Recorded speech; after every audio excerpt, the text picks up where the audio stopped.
My golden child sister thinks she can take everything from me, even my baby. Let me start by saying that I love my sister, Jenna. She's been there for me through thick and thin. We were raised in a tight-knit family, and despite our occasional squabbles growing up, we've always had a strong bond. Or at least, I thought we did. But recently, something happened that made me question everything. I, 35, have a 4-year-old son, Liam. He's the light of my life. I wasn't always planning on having kids, I wasn't against it, but I just didn't see myself as the dad type. When I was younger, things changed when I met my wife, Sarah, 7 years ago. We fell in love, got married, and after some long talks, we decided we wanted to start a family. It took us some time, but Liam came into our lives, and I couldn't be happier. My sister, Jenna, 38, on the other hand, has struggled with infertility for years. She and her husband, Mike, have been trying to conceive for as long as I can remember. They've gone through rounds of IVF, hormone treatments, you name it. I can't even imagine the emotional and physical toll it's taken on her. I've tried to be supportive in every way I could, listening when she needed to talk, helping her financially when they were going through expensive treatments, and just being there for her. But here's where things started to get complicated. Jenna has always had this aura around her, like, no matter what, she always got what she wanted. She was the golden child growing up, everyone admired her, and in a way, I did too. But there was always a sense of entitlement, like she expected life to keep rewarding her. So when she and Mike couldn't conceive, I think it shattered something in her. Over time, her behavior towards Liam began to change. At first, she was the doting aunt, showering him with gifts, visiting us all the time,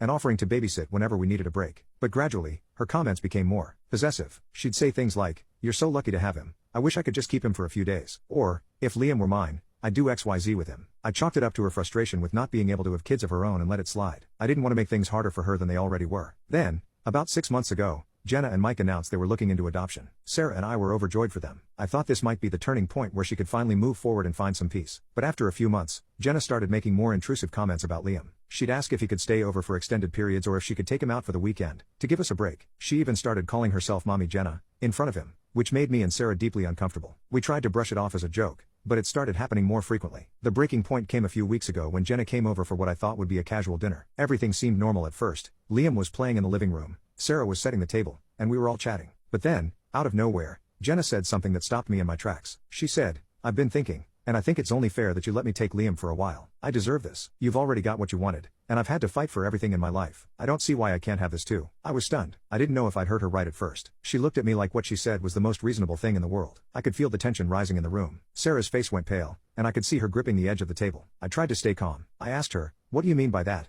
Jenna?" She sighed, almost as if I was being difficult, and said, "I mean, you've always been the one who said everything come to you easily. You weren't even sure if you wanted kids, and now look, you've got this perfect little boy. I've been trying for years, and it's not fair. I'm his aunt, and I love him like he's my own. You know I'd be a great mom, so why can't you let me take him for a little while? I'll take care of him, and you can have a break." At that moment, something inside me snapped. All the years of supporting her, trying to be understanding of her pain, and dealing with her subtle digs at my life choices, all of it boiled over. I couldn't believe she was asking me to give her my son like he was some kind of consolation prize for everything else that hadn't gone her way. I stood up, and in a voice louder than I intended, I said, "Jenna, are you out of your mind? Liam is my son, not some object you can just take because you think life hasn't been fair to you. I'm sorry you've struggled, but that doesn't give you the right to demand my child as if you're entitled to him. You've got everything else you wanted. That's not how life works. You don't get to borrow someone else's child because things didn't go your way." Jenna looked like I'd slapped her. She stood there, speechless, for a few seconds before she burst into tears and ran out of the house. Mike followed her, but not before shooting me a look that made it clear he thought I'd gone too far. Sarah, who had been silent the whole time, finally spoke. "I think you needed to say that," she said quietly. But I felt awful. Not because I didn't believe what I said,